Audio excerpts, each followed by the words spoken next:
Hello, everyone, and welcome to this semester's final edition of Sports Corner. I'm Austin Arnold. And I'm Ian Herrmann.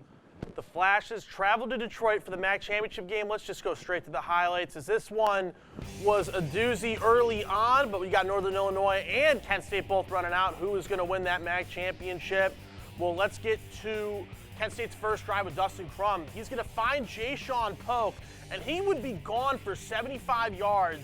This would have put them ahead 7-3, but this was called back due to an illegal offensive lineman downfield. And from that moment on, it seemed like those sails were just gone for Kent State as Rocky Lombardi handed it off to Clint Ratkovich for a 2-yard touchdown sweep. It'd be 10-0 Northern Illinois. And then Dylan Thomas would make an amazing play for the Huskies here, intercepting Dustin Crum. And then Rocky Lombardi, he just did it all on the ground today. Another touchdown off the QB sneak. It'd be 17-0. But Rocky Lombardi, he had some trouble in the air. He only had 102 passing yards on the day. That would get picked off by Nico Bolden before the end of the first half. But then Dustin Crum, he just gets intercepted by C.J. Brown for a 26-yard touchdown to make it 24-3 in the third quarter. Kent State just had no momentum at all in this game. It was just self-inflicted wound after self-inflicted wound. But Dustin Crum would find Nykeem Johnson to try and attempt to come back for a 17-yard touchdown, 24-10. Kent State is down, but then Rocky Lombardi on a 3rd and 15 in the fourth quarter.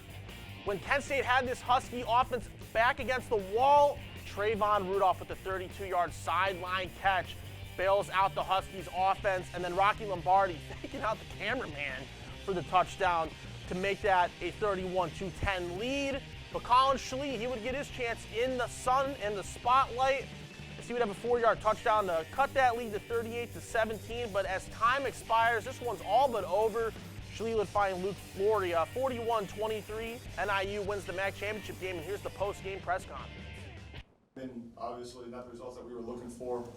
The three of us were up here at the start of the year for MAC Media Days, and we looked at each other and said that we had the team and the ability and the potential to get back here and win this thing. We obviously got back here, came up a little bit short, picked a bad day to not coach these guys to the best of my ability, not lead my staff to the best of my ability. And that's unfortunate because these guys deserve better. We got two Warriors up here with me. We got a locker room full of Warriors that gave their all. Came up a little bit short today, but I'm not going to let this one loss define our team. We've had a heck of a run. These guys are great men of great character, and they got bright futures ahead of them. We got one more game that we've earned the right to play, and I know they're going to bounce back and respond the right way because of that.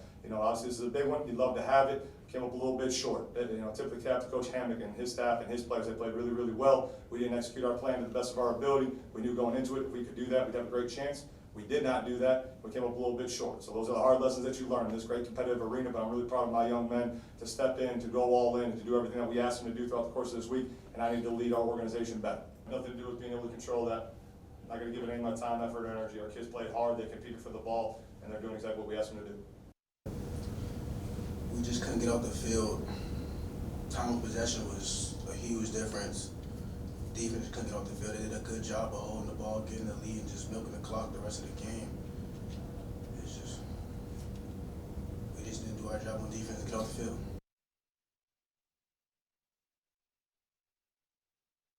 Just have to flush right away. Any kind of adversity or something like that, especially in big games like this with all the momentum swings and all the emotions and stuff going on, you kind of just have to do your best to stay even keeled and kind of block out all that outside stuff, things outside your control, and just control what you can control. But the Flashes are not done yet. The Kent State team has been picked to be in the famous Idaho Potato Bowl. They will head to the Spud State on December 21st to face off against the University of Wyoming. Kent State is making their Potato Bowl debut, whereas Wyoming had appeared and won the Potato Bowl in 2017. The bowl will be held at the Albertson Stadium of Boise State University, and kickoff is 1:30 Mountain Time. So we get to the Kent State bowl game. They are going to be playing Wyoming in this game, but just kind of to go back with this MAC championship game, Ian, it was just terrible the entire game. Offense couldn't get anything going, no rhythm at all. But more importantly, it was just kind of a letdown for this defense. Oh, for sure. As he said in the interview, they couldn't get off the field. There was the one highlight, 3rd and 15, and just a beautiful pass by Rocky Lombardi. There was just everything that could go wrong in this game just seemed to go wrong. Like that one touchdown just called back. Every time something was going good, it just went bad. This offense was the worst I've ever seen it. Defense was just as bad. Everything was not going well in this game. And I hopefully think the Flashes will bounce back when it comes time to take on Wyoming. In Wyoming, they're 6-6 overall. They were 2-6 in conference play. They're on a 3-game losing streak as of right now. And Sean Chambers is the second worst passing quarterback in all of the Mountain West Conference. But the only positive, or the biggest glaring positive that I've seen from this Wyoming team, they did beat Northern Illinois 50-43 on September 11th. I know that was a long time ago, but Xavier Valladay, their running back, is third in the Mountain West with 984 rushing yards. So kind of alluding to that, Ian, what does Kent State really need to do to win this bowl game? Obviously, stop the run is the first thing, but if we can get pressure, put their quarterback in some stretch, I mean, that'll be great for the Flashes. But I think if we can get our running game going, I think it'll be great. And now my prediction, I think the Flashes are going to win 45-35. I think this will be the best offense the Cowboys have seen this year. The Cowboys did beat Northern Illinois, as Austin mentioned, early on, but they've had some bad losses in there, mixed it with some good wins, such as a Utah State win, who just destroyed San Diego State in their conference championship. However, I think it will be Kent State. They'll be upset after this bad loss in the MAC championship and want to make a statement. I expect Dustin Crum in this rushing attack to run all over Wyoming, while their lackluster offense will be stifled by the Kent State defense. Listen, I could be overreacting here. I mean, 31-24 is my prediction. I have Kent State winning this game, and like you said, Ian, they are going to be upset. There's probably going to be some motivation to try and end this year with a second bowl victory in school history. But to kind of just go back, I mean, what offense are we going to see? Are we going to see the offense that's been dominating all year, or are we going to see a little bit more of a complex offense that just cannot get, going in this game? And it was concerning to see that in the MAC championship game. Hopefully that doesn't translate to the famous Idaho Potato Bowl at Boise, Idaho. I still have Kent State winning. I think Coach C.J. Cox is going to get this defense rallied behind the fact that they have one game left together as a full cohesive unit. Give me Kent State 31-24 in a bounce-back game. Good evening, Portage County. I'm Della Fowler. Let's check out what's new for Kent State men's and women's basketball. So the Kent State men's basketball team helped provide Coach Senderoff with his 200th win last week as the Flashes had a blowout win over Point Park. The offense was on fire, making 60% of their total shots and shooting 52% of those from the three-point range. The 107-41 victory gave their team their second straight win inside the MAC this season. They will play there again tonight against Towson, and Austin will give us an update with that game later on in the show. And our women's basketball, on a trip to Western New York, the Kent State women's basketball team posted a 64-53 victory over St. Bonaventure. The Flashes had some stunners as Kate Schumonte led the players with 19 points. Neela Blackford and sophomore Casey Santoro also scored in those double-digit ranges. The defense sealed the deal by not allowing a field goal for the last few minutes of the game. The ladies have a 4-game homestand starting on Wednesday night against Duquesne. You can check them out later on. Oh, as she alluded to, here's the halftime update. 41-29, Kent State down by 12 points right now to Towson. Towson was getting it going early on. At one point, it was 23-5. Kent State finding a way to fight back in this game. Hopefully they can get something going for the second half. And the Kent State wrestling team headed out to Las Vegas, Nevada to participate in the Cliff Keen Invitational. They were led by Jake Ferry in the 125-pound bracket, who finished 7th at the Invitational. The team overall finished 22nd with Brandon Fenton and Cody Kamara making it to their respective round of 16s. The Flashes will be back in action next weekend as they head up to the Cleveland State Invitational. And when we return, we've got the highlights from the state championship games in the area. Stay with us. A boy born in Joplin, Missouri was fascinated by anything with wheels and a motor. The odds of him winning both the Daytona 500 and the Brickyard 400 in the same year? 1 in 195 million. The odds of a child being diagnosed with autism? 1 in 88. I'm Jamie McMurray, and my niece has autism. Learn more at autismspeaks.org/signs. Here's to the things that can keep us safe. Those we use all the time with hardly a thought. those that are silently standing by to save our lives. And now, those that we carry with us everywhere we go. Many mobile devices will now bring you wireless emergency alerts, real-time information directly from local sources you know and trust. With the unique sound and vibration, you'll be in the know wherever you are.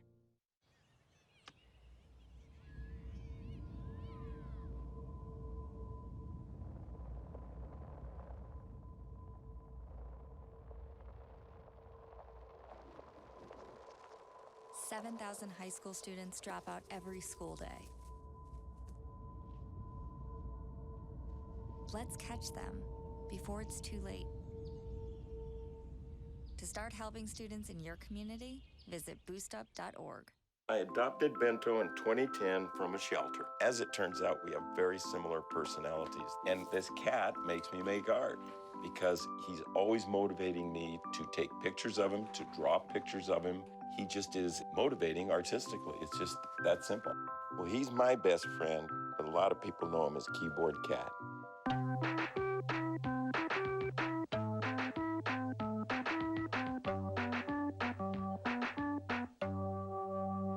Welcome back to Sports Corner. Hoban and Winton Woods were playing in the D2 state championship game. Let's take a look at the highlights. And we'll head to Tom Benson Stadium where Hoban and Winton Woods, they were taking on each other, getting ready for this game. And we'll pick it up. Winton Woods on offense. And Tyreek Spikes, he'll take the handoff, but he'll go nowhere. The Knights defense coming up, taking him for a big loss there. But now it's Charlie Durkin. He'll get Hoban on the board with a very short field goal. That's 3 points. They're up 3-0. But Winton Woods, they get the ball back on offense. Spikes, he'll take the snap. He won't be denied this time. Breaks through the hole. He's off to the races, making men miss, cutting through, and he'll be stopped just shy of the goal line after the huge gain. But after that big gain, the read option and quarterback Buddy Ellery, he'll keep it. He will get in and score. Warriors looking good so far. And Spikes, he had himself a day on the ground. He'll take another handoff here, break it to the outside after another huge hole, making defenders miss the little guy. Looking good. He'll go for another big gain to set up this offense, and he'll get rewarded this time. He'll take the handoff on the right, cut in, and he will go in for a touchdown, and Warriors' second touchdown of the game. And now the Warriors again on offense. Spikes, he'll take the handoff, but he'll get stopped, and he will actually fumble the ball. Devin Bell scoop and score. That's a touchdown. Knights, they are right back in the game, but not so fast. Casey Spears, he takes the handoff. He breaks through the hole. He trucks a defender, breaks it outside, and no one will catch him. Down the sideline he goes. Touchdown, Warriors. And the Knights, they need an answer. Javion Crable, he'll take the snap. He will look, throw deep to the right, but it'll be picked off by Caden Ratney. Plenty of space in front of him, but that will be stopped after a nice gain. And that's how the game would end. Winton Woods, they hold on, doing some celebratory backflips on the field. They win their second state championship ever. They win it 21-10. They get revenge on Hoban from 2017. And this is their first head coach of the first season. They get the win. Looking good. There they are celebrating. Great win for Winton Woods in the D2 state championship game. Let's get to the D3 state title game now. Chardon looking to go back-to-back for the first time ever in school history. And to the first drive we go. Alex Henry uncorks a deep ball to Nathaniel Salka for a touchdown. 7-0 Chardon early in the first. And then we got Jack Walsh. They're going to drive and score in the second quarter on a 2-yard touchdown run. 7-7 tied. We're going at half. First drive of the second half. Henry hands it off to Andrew Bruce, and he is off to the races for a 20-plus yard touchdown. Makes it 14-7 Chardon. But then the first drive for Hamilton Baden. They would go ahead and score on an 8-yard run by Carter Russo, 14-14 tie. Now we head to the fourth quarter. Alex Ritzy, he's trying to get something going for this Baden offense, but that's intentional grounding. And Chardon was able to get the ball back for one final drive. Andrew Bruce has a nice run to set up the Toppers in great field position, but with 1:05 left in the game, Sean Carr, a 1-yard touchdown, 21-14. You can almost smell a state title going back to Chardon, Ohio for the second straight year. And then Ritzy, he would step up in the pocket. He would get tipped and intercepted by Heath Fetchick. That would seal it.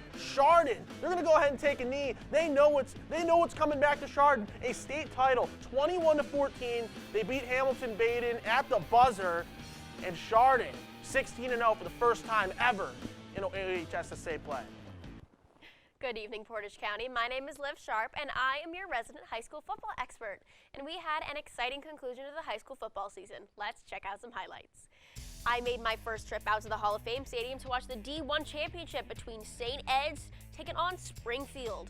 Let's jump in late in the first quarter with Danny Enovich taking the handoff, weaving around Wildcat defenders, and tiptoeing up the sidelines to get the first points on the board. Now we have Cole Yost getting ready to punt the ball, but he bobbles it a bit, and St. Ed's Jack Riley and Robert King surge in to get the safety. And I told you last week about Christian Ramos' arm, but take a look at this. He can run too, and look at him go. He's dashing up the field just like Lamar. Later in the second, St. Ed's is up 16-0, and Springfield starts to put a drive together. You see QB Tashawn Smoot looking and finding Sean Thigpen, who uses every inch and then some of a 6'4" frame to haul it in. Later in that drive, Smoot can't find a defender, so he brings it in himself. But this is when the tides start to change. A great pass by Smoot is intercepted when the Eagles' Hayden Rice manages to grab the ball. Now, St. Ed's uses all that momentum to drive down the field, but once again, it's Danny Enovich fighting his way into the end zone, and the score is now 23-7. Springfield, not done yet. Smoot launches this absolute dime to James Stevens, who grabs it to make the score 23-13 to start the fourth. But with the clock winding down to the fourth, Springfield tries to get the field goal to make it a one-score game, but it is blocked, and their first trip to states ends in defeat. St. Ed's hangs on to win 23-13 and clinch their fifth state title.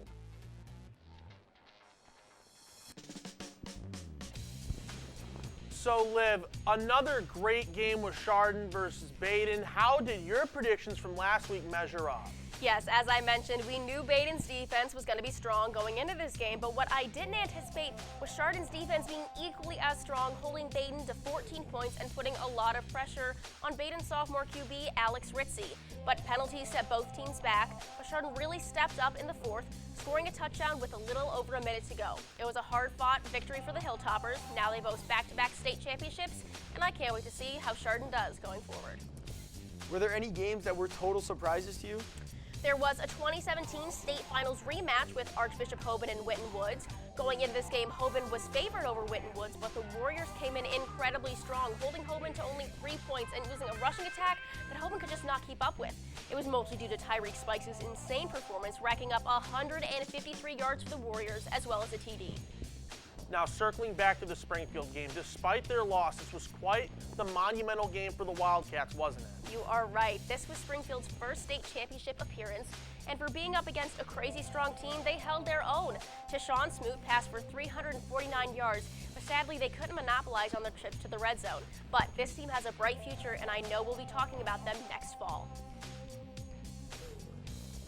All right, thank you, Liv. And when we come back, we have some other college football conference championship games, and the final CFP rankings are out. So do not go anywhere.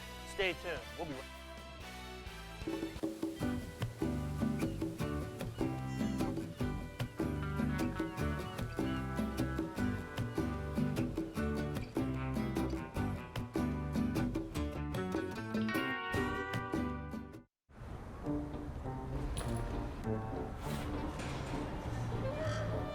We might root for different teams,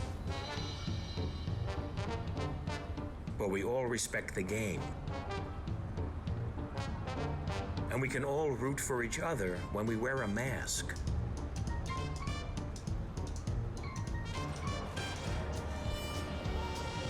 Mask up, America. I'm heading out, man. You want to ride? No, I got my car, but I actually really need to go to the bathroom. Dude, are you okay? I am definitely buzzed. Yeah. I think I will take this, and I will take that ride home.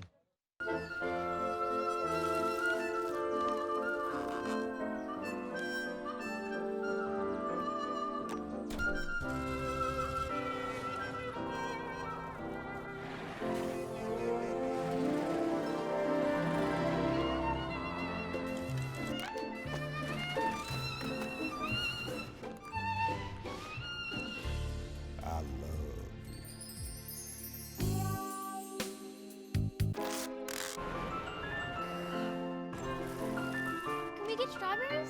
Okay.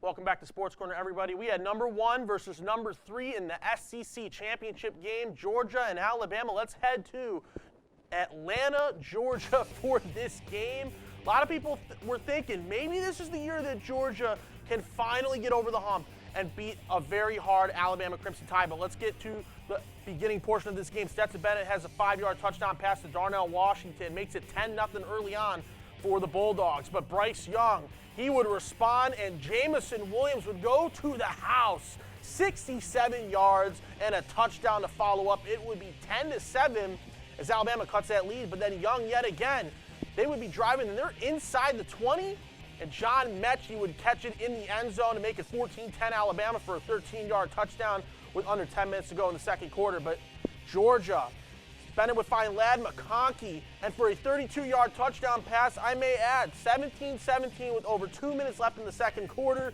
But Bryce Young, he can do it in the air, and he can do it on the ground. 11-yard touchdown run, 24-17 Crimson Tide going into the half. And then Young would find Jamison Williams yet again. He uncorks another deep bomb for 55 yards and a touchdown, 31-17. The Crimson Tide are rolling away with this game. But then in the end, Bennett would throw and get picked off by Jordan Battle for a 42-yard interception, pick six.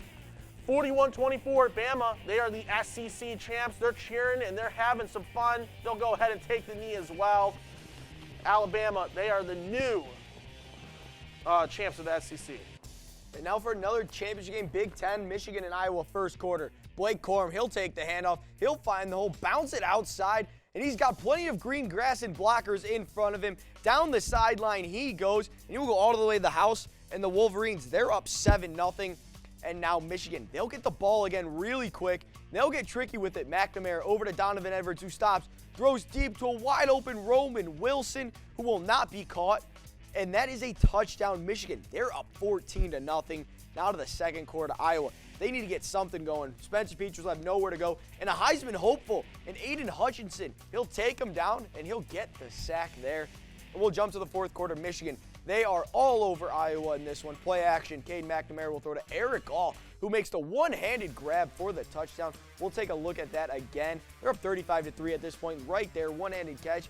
And that will do it. Jim Harbaugh, he finally does it. Michigan finally does it. They win it 42-3. They'll play Georgia in the semifinal of the CFP as the 2 seed. And let's now head to Nippert Stadium in Cincinnati. We're going to go ahead and get to the first drive for the game as Desmond Ridder, 25-yard touchdown pass to Tyler Scott, makes it 7-3 UC in the first quarter. But early on in this game, Houston had some fight. Clayton Toon, he would find Nathaniel Dell for a 16-yard strike. You go ahead and take a look at this again. I mean, this is just insane placement by Clayton Toon. Again, 10-7, Houston in the first. And then Jerome Ford, the Alabama transfer, 79 yards to the house. No one can stop him. Makes it 14-10 UC. And you're thinking to yourself, can UC finally make it to the CFP? Ridder, he would roll right and find Leonard Taylor for an 8-yard touchdown to make it 21-13 early in the third quarter. So you see just amazing ball placement yet again, and a nice dive by Taylor as well to get that touchdown. And then Ridder, he would find Alec Pierce for a 21-yard touchdown, makes it 28-13. UC, they're starting to pull away with this game. There's the feeling and the belief is that they may be AAC champs, and Jerome Ford would ice the game simply on a 42-yard touchdown run.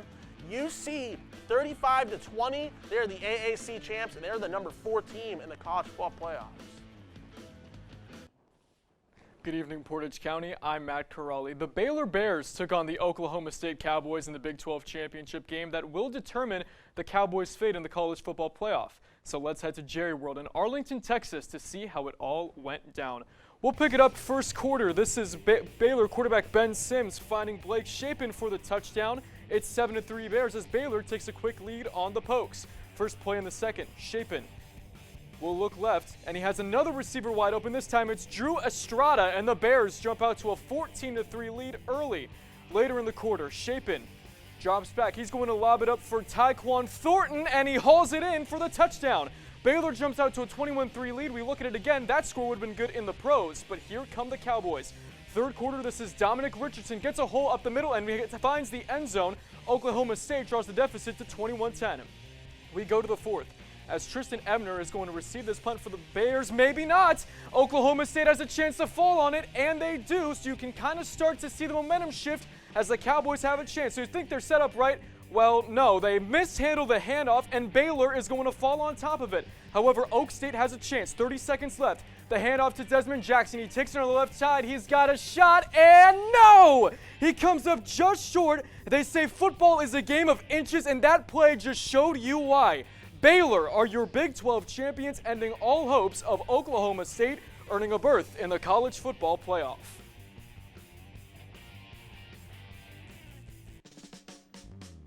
Now we will check out those rankings. The final rankings, Alabama and Georgia switch after Alabama destroys Georgia in their SEC championship game. Alabama won. Michigan, they stay at 2, routing Iowa in their game. Michigan, they have a chance to do something this year. As I said, Georgia down to 3. And Cincy, of course, they make it in undefeated.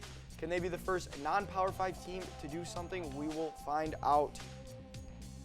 And now, Matt, obviously these are the 4 best teams in college football. Can you make a case for some teams to have a different ranking? I believe these are the right rankings of how the 4 teams should be ranked. However, you could make a case for Michigan being a 1 seed with the way they dominated their opponents for the last 2 weeks. But with Alabama beating the number 1 team in the nation, I think that the committee did make the right decision on how they rank the Final 4. Matt, how do you think Cincinnati will fare against this powerhouse of Alabama? I think they will put up a fight and give it their best ball for 60 minutes, but I believe that Alabama will take care of business and take down the Bearcats. Nonetheless, it has been an unbelievable run by Cincinnati, and who knows, guys, any given Saturday, the Cincy Cats might surprise us come New Year's Eve. And who do you see coming out on top when it is all said and done? Hey, call me crazy, guys, but at this moment, I believe Michigan. The way that they have just dominated opponents over the last 2 weeks is unmatched. This team has swagger, confidence, everything that you can think of when it comes to a football team that has all the momentum in the world going into the playoff. I believe that as we stand here today, Michigan could take this all the way. And a big matchup in college football that will kick off on New Year's Day will include number 7 Ohio State and number 10 Utah. Ohio State had all eyes on the playoff, but a loss against Michigan in Ann Arbor put a dent in those plans, and the Buckeyes will travel west to Pasadena. On the other side, the Utah Utes, who come in as Pac-12 champions, will play in the granddaddy of them all for the first time in program history. Now, even though I believe that Utah will come in with some swag and confidence going in, I believe the Buckeyes are just flat out a better football team. Therefore, I'm picking Ohio State in the 2022 Rose Bowl, 34-21. All right, thank you, Matt. And when we come back, we have some NFL action to get to with the Browns being on a bye, so don't go anywhere. Stay tuned. We'll be right back. Roll over. Chance high five. All right. When you adopt a shelter pet, you discover all the things that make them unique. And your mother and... I am totally a hot person. Right, guys? Thanks for being honest. They're a little bit of a lot of things, but they're all pure love. Adopt pure love at theshelterpetproject.org. I don't want to talk about it.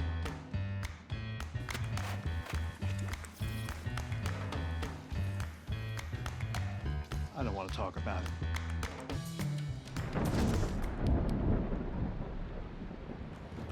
Families don't have to talk about everything, but they should talk about how to plan for an emergency. Get tips and resources to make your family's emergency plan.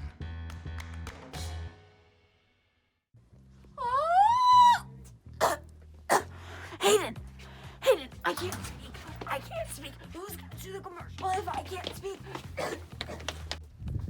I mean, I think the obvious decision is that I'm going to be the voice. I am, an ex-theater major. Whatever, an ex-theater major. I am a theater major. I have a theater performance minor. Mine is just as important. I bring the entertainment to this show, so go ahead.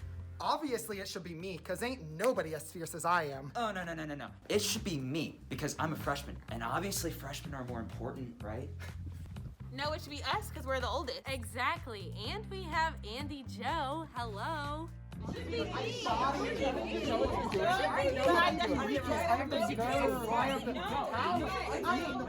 Everybody wait! The only voice that should end this commercial is the College Voice, Fridays at 2 p.m. Now say it with me. Watch the College Voice on Fridays at 2 p.m. And welcome back. Bengals and Chargers in an AFC matchup. We'll go into the highlights at Cincinnati. As I said, Cincinnati hosting the Chargers. We'll pick up first quarter. Chargers, they're looking to strike early. Herbert, he will find Keenan Allen. Big throw there, big catch. They're up early. Now they're up 9-0 in the first hill, and they're looking to get more. Herbert, play action. He'll find Allen again, this time wide open. They're up 16-0. Second quarter Chargers, they're looking for even more. Herbert, he will take a snap. He will roll to his right. He's got plenty of time, and he will throw deep to Jalen Guyton in the end zone. Makes the one-on-one catch, and that's a touchdown after the two-point conversion. It is 24-0, but since he would respond, they're not going out without a fight. Joe Burrow up to T. Higgins over two defenders. That's a touchdown. They're right back in the game. Third quarter, Cincy, they'll get another touchdown here. Joe Mixon, and they're down just two. Fourth quarter, Mixon, he will fumble the ball. It'll be picked up by Trayvon Campbell. Burrow, he won't catch him. Scoop and score. Chargers up 31-22. And now, later on, Chargers on the 1-yard line. And Austin Eckler, he'll get on the board with this rushing touchdown, finds his way in. And that is how it would end. Chargers, they come into Cincy, get a must-win, 41-22. From the Chargers to the Raiders, another AFC West team, Washington football team coming in to Allegiant Stadium trying to find their fourth straight win as Taylor Heineke gets it to Logan Thomas, who climbs the ladder for a 7-yard touchdown to make it 7-0. And he just catches the ball at the highest apex possible for this Washington football team. And then we head to the early fourth quarter. Heineke finds Antonio Gibson for a 3-yard touchdown, make it 14-6 early in the fourth, but the Raiders would respond. Josh Jacobs, he would bounce into the left, and it just seems like the defense can't tackle as Josh Jacobs would score that touchdown to make it 14-12. Raiders have a chance to find a way to win, and they would get Daniel Carlson in field goal range for a 37-yard field goal, which is good. 15-14 Raiders. They are trying to find some life, but can the Washington football team find an answer? Brian Johnson would hit that, and now we'll go to Ford Field where the Vikings are at the Lions. Second quarter, Goff, he'll hit TJ Hockenson for the touchdown there. Lions back on offense, and he'll throw it up to Brock Wright, and he'll get a touchdown. Now third quarter, Alexander Madison will take the handoff. He'll find a way, muscle it, and reach, and that's a touchdown. Vikings down just 5, but to the fourth. Vikings, they're down 8 now. Kirk Cousins will look, takes the snap. He'll hit KJ Osborne back in the end zone. That's a touchdown. Lions, they're on fourth down. They need this to convert. Goff with some nifty moves, but as he throws, he gets the ball stolen out of his hands. Vikings in great field position. And after that turnover, Cousins, he'll find Justin Jefferson, touchdown, and they take the lead. But Lions, game-winning drive. Can they do it? Fourth down, their last chance. Goff steps up. Amon-Ra St. Brown, touchdown. That is right. The Lions, they do it. They beat the Vikings. They get their first win, complete the comeback. Goff and Dan Campbell also get their first win in Detroit. Good for Detroit in this one. Hello, everyone. I'm Matthew Mergen, and what a week this was in the NFL. No Browns football, but there was a key AFC North divisional matchup between the Ravens and the Steelers. Let's take a look at the highlights. Big Ben and the Steelers taking on the Baltimore Ravens in a key divisional matchup. Here we go, here in the second quarter. Lamar hands the ball off to Devontae Freeman, who gets the touchdown after battling his way over the goal line to put the Ravens up 7-0. This is a really low-scoring game in the first half, but the Steelers would respond here as the Wizard of Boz, Chris Boswell, sends this one through the uprights to put the Steelers on the board before the half. 7-3 Ravens going into the break. And then now Big Ben and the Steelers driving down the field. Pump fake, got him in the air. Wide open Deontay Johnson for the score as he dances into the end zone, but Boswell would miss the extra point. The score would remain 10-9. Now the Steelers late in the fourth. Deontay Johnson, he's the hero for Pittsburgh in this one, his second touchdown of the game, but Lamar wasn't done yet. Got his team down the field. Jackson looks right and then fires it to Sammy Watkins for the score, and John Harbaugh says we are going for 2. And for the win, biggest play of the game, TJ Watt goes unblocked here, wide open Andrews, and he dropped it. The Steelers survive with a final score of 20-19. And we get to the AFC playoff standings. Entering tonight, the Patriots are atop of the whole entire AFC at 8-4. Titans are 8-4 as well in second place. The Ravens dropped to third as they are 8-4, and the Chiefs are 8-4 after their win last night. The Bills, they're 7-4 and have that first wild card spot. Chargers are 7-5 after beating the Bengals. They would jump the Bengals and get to 6. The Bengals drop down to 7 as they're 7-5 as well. But when you take a look at those 8, 9, and 10 spots, Steelers 6-5-1. They're trying to make their claim to fame. The Colts 7-6 after their win yesterday, and then the Browns, who are on a bye week, stay put at 6-6. So now, Matt, who do you think is the biggest threat in the AFC right now as we approach the end of the season? I think the Chiefs have to still be the favorites in the AFC. They have figured things out with their offense, and while the defense may not be elite, it has significantly improved since the start of the season. I would expect the Chiefs to roll through the AFC. The Bills are also a threat, but have proved to be inconsistent at times this season. The Patriots have been playing phenomenal as well, and Mac Jones has perfectly bought into the New England system. My only concern for them is how will Mac Jones handle a playoff spotlight as a young rookie quarterback? After the Steelers picked up a huge win over the Ravens, who is the favorite in the AFC North, and do the Browns still have a chance? I believe the Ravens are still the favorites in this division. However, there are many health concerns for all teams in this division that can significantly impact who runs with it. The loss of Marlon Humphrey is a significant blow to that Ravens defense, and the Steelers defense is banged up as well. The Bengals show flashes, but will they ever be able to have sustained success is the question. The Browns still can make a run, and their season is not over. I believe they could still fight for a wild card spot, but I would not expect them to win the division. All right, thanks, Matt. And we'll check out a Bills-Patriots update in the snow. I think we could have expected this one to be 0-0. Not much going on.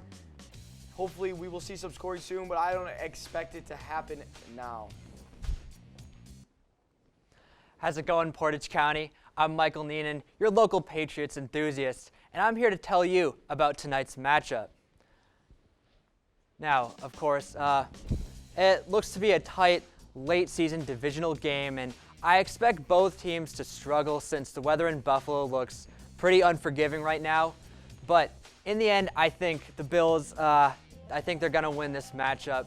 Stopping a dual-threat quarterback like Josh Allen will be a huge challenge for the Pats. And I think Mac Jones is due for a rough game against this Bills defense. I'm predicting a final score of 24-21 in favor of the Bills.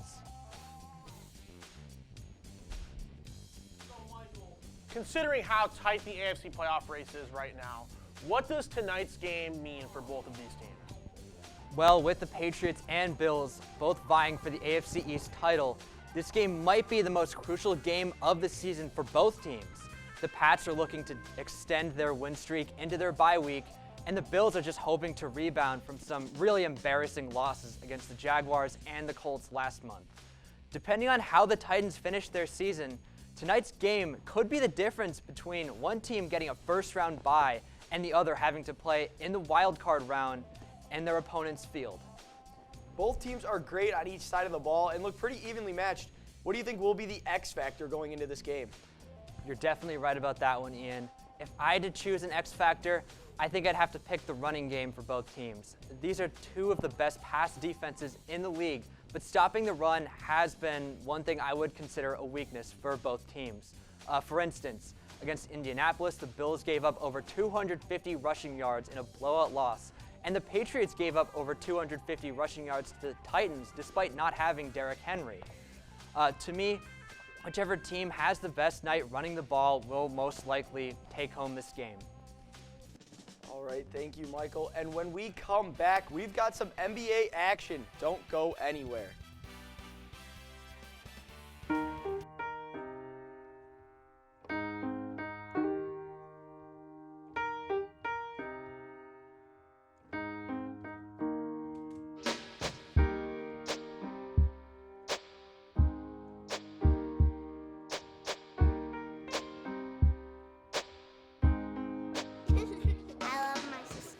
Heart doesn't see race.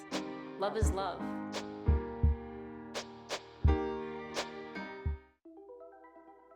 Todd's a great guy. I mean, look at him. What a sweetheart. Attaboy.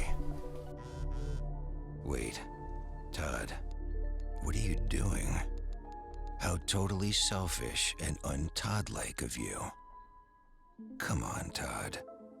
Come on, man. Wizard, roll for deceasedness. My Dark Wizard casts Super Fireball. The wizard has only rolled an 8. What? This is garbage! Spell. No way a roll like that doesn't hit a level 1 I goblin. have Are you 7. serious? You gotta be Oh my god! What is It's going just a baby on? goblin. Cease your quarreling, children. What? No! What are you doing, you crazy monster? Nanny? Oh my. What? You should stop being nerds and playing D&D and be nerds and watch All Systems Go Wednesdays at 9, where we talk everything from movies, games to anime and more. Yeah, no, yeah.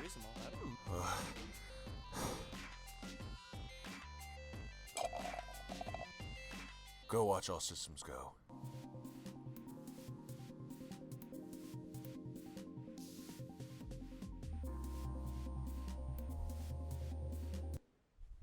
Welcome back, Portage County. I'm resident NBA expert Josh Aponte. Now let's take a look at a possible Eastern Conference Finals matchup between the Chicago Bulls and the Brooklyn Nets.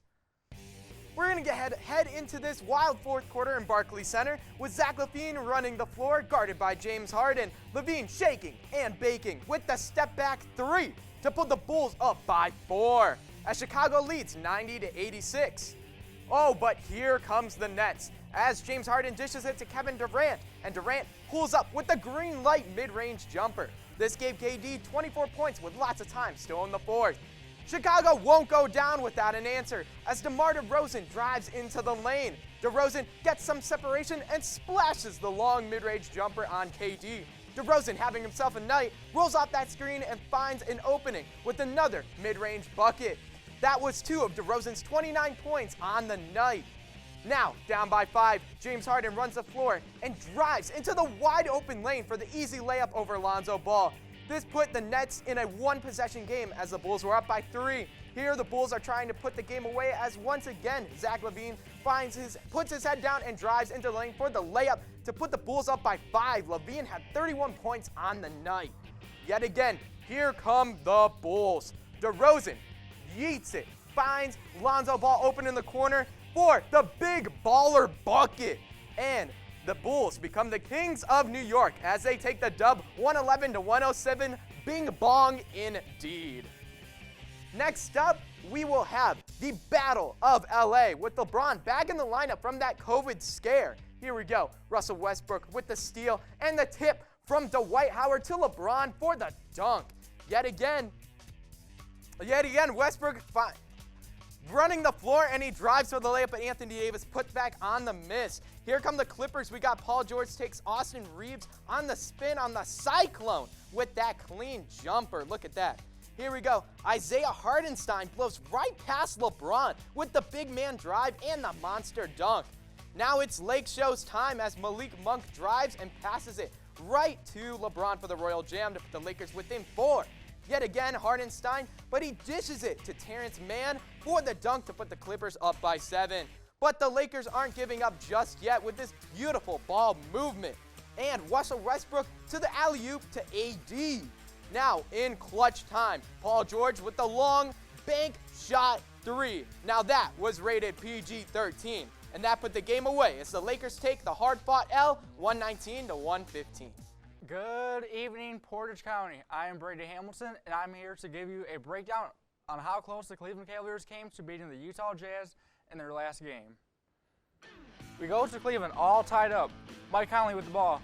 Dishes to Royce O'Neal and gets rejected at the rim by Jared Allen. Darius Garland brings the ball up, pulls up from deep, and nails a three-pointer. We go to the second quarter with the Cavs down by 2, and look at Evan Mobley eat it up inside the paint.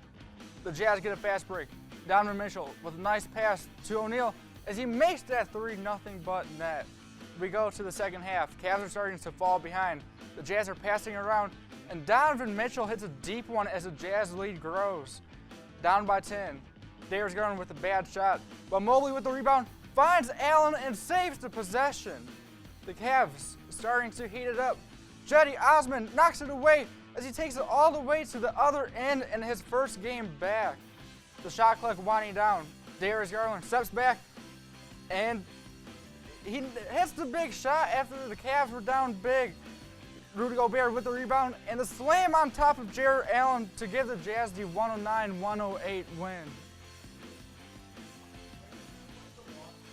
Still 4-1 in their last 5 games. What has helped fuel this streak? Having Evan Mobley back in the lineup is by far the biggest factor. The defense and intensity that he brings to the floor was deeply missed in the 4 games that he missed. The Cavs were winless without him and even lost the game that he got hurt in. It was clear that the Cavs front court is just not the same without Evan Mobley. In their recent streak, the Cavs dominated 3 straight playoff teams, beating them by at least 15 points. Could you see them doing it again in the next tough stretch? It is tough to say, but the Cavs continue their stretch of playoff teams tonight with the Bucks before having matchups with the Bulls, Timberwolves, and Heat. I think that if the Miami Heat are still without their 2 best players, the Cavs will have a repeat performance from last week when they blew them out. And with 2 months to go until the All-Star game, who do you see representing the Cavs in their hometown? If I had to pick one player right now, it would have to be Jared Allen. He has been very efficient all year long and has been averaging a double-double. If Allen could keep his production up, he should be the one for sure lock on the Cavs. I could also see Darius Garland making it. He is setting career numbers in his 3rd season, averaging 19 points per game and 7 assists per game. This young duo has been amazing so far this year as he will continue to leading the Cavs. Okay, thank you, Brady. And a Cavs update. They are currently down to the Bucks 36-29. Kevin Love with 9 points. Giannis, only 5 points on the day. He is playing hurt, but hopefully the Cavs can take advantage of that and bounce back in the later quarters. And let's go ahead and get to another men's basketball update. Towson is leading Kent State 70-58. It was 59-53 at one point, but Towson started to get on an offensive stretch, and they are currently up now. And when we come back, we have our award-winning segments, Our Men on the Silver Mound, My Stardom and Sid'em, and Austin's Magic Money Line.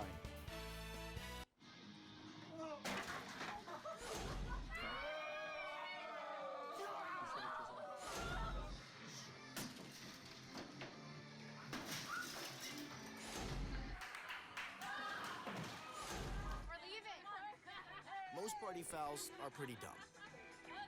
But if you decide to drink and drive underage, you could lose your license and your freedom. Underage drinking and driving. The ultimate party foul. 3 months ago, there weren't enough masks. We were desperately sourcing from all over the world. People were making face coverings from scarves, bandanas, and bits of fabric. Now there are plenty of masks, but some people don't want to wear them. Come on.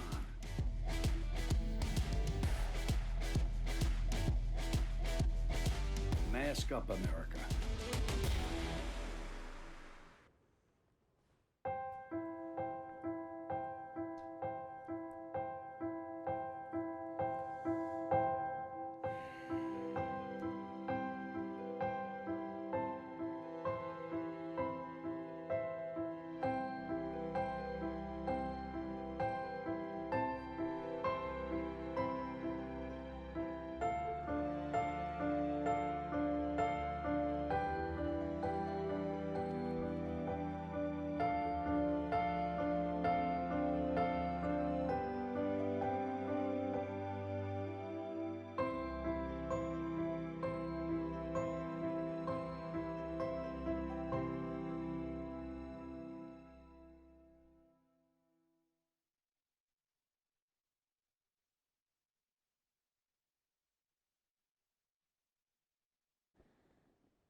Welcome back to Sports Corner, everybody. And for one final time this semester, let's get to the Magic Money Line, as it has been horrendous for me all year. Yes, I know. You can just fade me at this point. Like there's really no reason to listen to my picks. But if you do choose to, here they are. I have Washington winning plus 175 over the Dallas Cowboys. I think that game is going to be a clear testament to show who the best team in the NFC East is. And I think Washington, since they've won 4 straight, and Dallas has beat some pretty mediocre teams, I think that Washington has just the bigger amount of momentum going into that game. San Francisco, they're a -105 over the Bengals, and with how the Bengals have played all year, I would take the San Francisco 49ers. They're just a better team right now, and they have a lot more to play for, in my opinion, than the Cincinnati Bengals. And then the Rams on Monday night next week, give me the +125 over the Arizona Cardinals. Yes, I know the new look Rams need to find a way to get it done, and I think they can. The Cardinals, I'm just not sold if they can beat some of these upper echelon teams, and I know that the Rams, they've been struggling lately, but I like that +125 over the Cardinals. And now for my stardom and situm. Can't really say much myself. Another 1-for-2 week yet again. Mike Evans, he had a good day, but David Montgomery decided to go off when I did not think he would. We are getting another 2-for-2 week this week, though. Start Javonte Williams. He has taken the #1 spot and is not looking back in Denver. Williams and the Broncos are taking on the Lions, and I expect them to have another big day. Williams is also getting the most carries he has had this season, and he's getting more and more involved in the passing game. Sit DK Metcalf. DK has been very subpar since the bye week, cracking double digits for the first time this past week in 4 weeks. He is getting the targets, but not reeling them in and not getting any production. Look to sit him. And my men on the Silver Mountain is Jared Goff and the Detroit Lions. Yes, the Lions got their first win 13 weeks into the season. After everyone thought they were going to be the first team to lose every game, again, this time 17 losses, they managed to tie the Steelers, and yesterday they were able to come back and get the win. Goff threw for 296 yards, 3 touchdowns, and an interception. The Lions were down 4 after a touchdown to give the Vikings a lead with just under 2 minutes to go in the game, but Goff, he constructed a drive down the field that led to an 11-yard game-winning touchdown throw to Amon-Ra St. Brown to win the game with no time left. Brian Johnson, do I need to go on? Yesterday, the fill-in Washington football team kicker for the injured Joey Sly had a chance to kick his first field goal since Week 8 this season. With 42 seconds left in the game and the season potentially on the line, with his only field goal attempt coming all game, Johnson nails a 49-yard field goal to send the team without a name to 6-6 and onto their 4th straight win. And before this, Johnson was 8-8 on the season. Washington now has a chance to start making a case for that division title. And against Dallas next week, we just don't know. But for now, Washington, D.C. native and former Virginia Tech Hokie has earned my final man on the Silver Mountain this semester. So we give you a Monday Night Football update right now.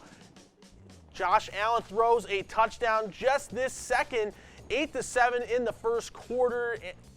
And that it's just going to be a really fun time to see how this game really just shakes up and goes down the stretch. But, I mean, this is basically for the marbles, Ian. I mean, this is for an AFC East title. I agree. The Bills, I thought this was going to be low scoring. I did not think we were going to see 2 touchdowns in the first quarter alone, let alone the entire game potentially, with the snow and the wind. But the snow was actually subsided, and it might just be windy, but Josh Allen was able to throw a touchdown pass. I think the Patriots will still come out on top today. They're riding high 5 in a row, about to make it 6 in a row. One of the best defenses in the league so far this season. Yeah, I don't know. I had the Bills coming into this game. This is just a testament to see, are the Bills frauds or are the Bills going to find a way to rally the troops? Because a lot of people, including myself, had the Bills winning the AFC East this year. But with their inconsistent play, just time and time again, we really just don't know. They started off the season hot, but can they find a way to finish the season on the right note? And against a Patriots team who's peaking at the right time, this could be a very fun matchup for the rest of the season to come in. I mean, this is just a simple X's and O's game from here on out. I agree. But that is it. That is all the time we have for you on Sports Corner tonight. And for one final time, we thank you for watching. From everyone here at TV2, I'm Austin Arnold. And I'm Ian Herrmann. Thank you so much, and we will see you next semester.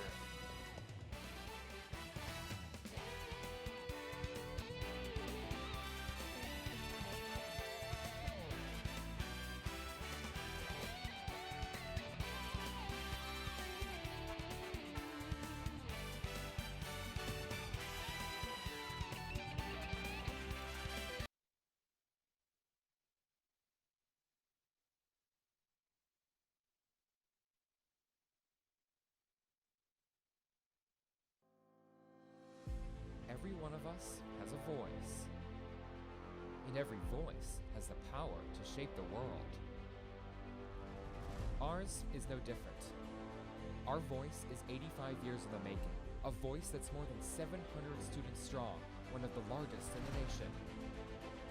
It's 10 different award-winning media partners sharing 34 outlets, all working united toward a common goal. Our voice reaches 30,000 households on TV, over 22,000 magazine readers per year, 500,000 newspapers, feature films in stores nationwide. Our voice is pride in what we do.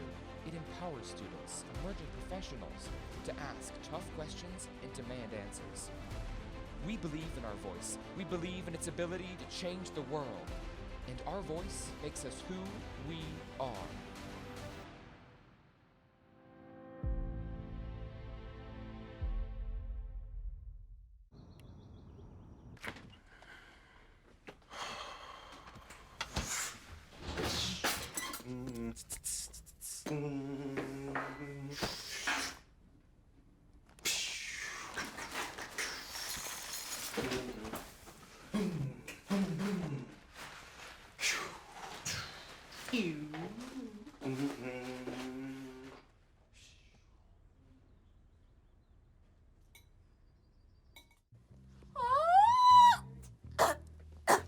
Hayden, I can't speak. I can't speak. Who's gonna do the commercial if I can't speak? I mean, I think the obvious decision is that I'm going to be the voice. I am, an ex-theater major. Whatever, an ex-theater major. I am a theater major. I have a theater performance minor. Mine is just as important. I bring the entertainment to this show, so go ahead. Obviously, it should be me, because ain't nobody as fierce as I am. Oh, no. It should be me, because I'm a freshman. And obviously, freshmen are more important, right? No, it should be us because we're the oldest. Exactly. And we have Andy Joe. Hello.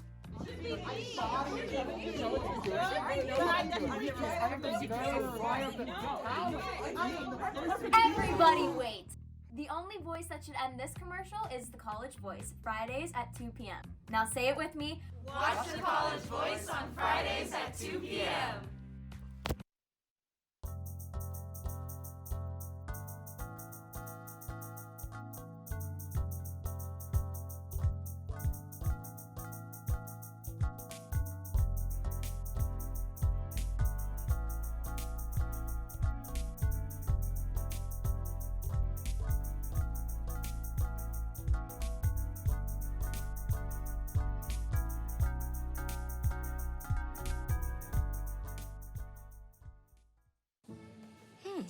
Maybe you can make retirement happen.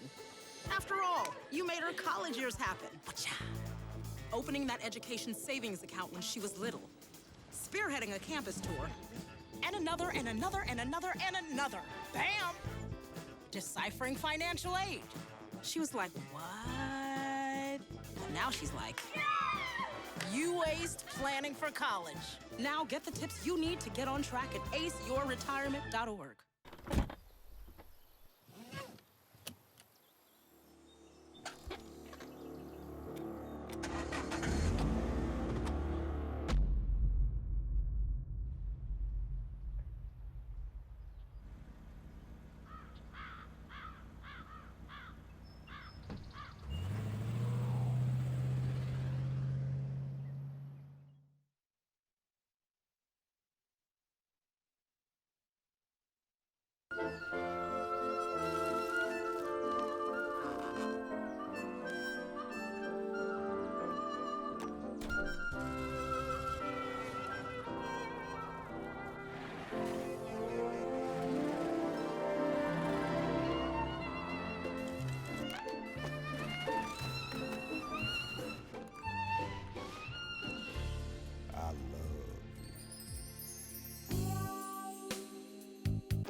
Can we get strawberries?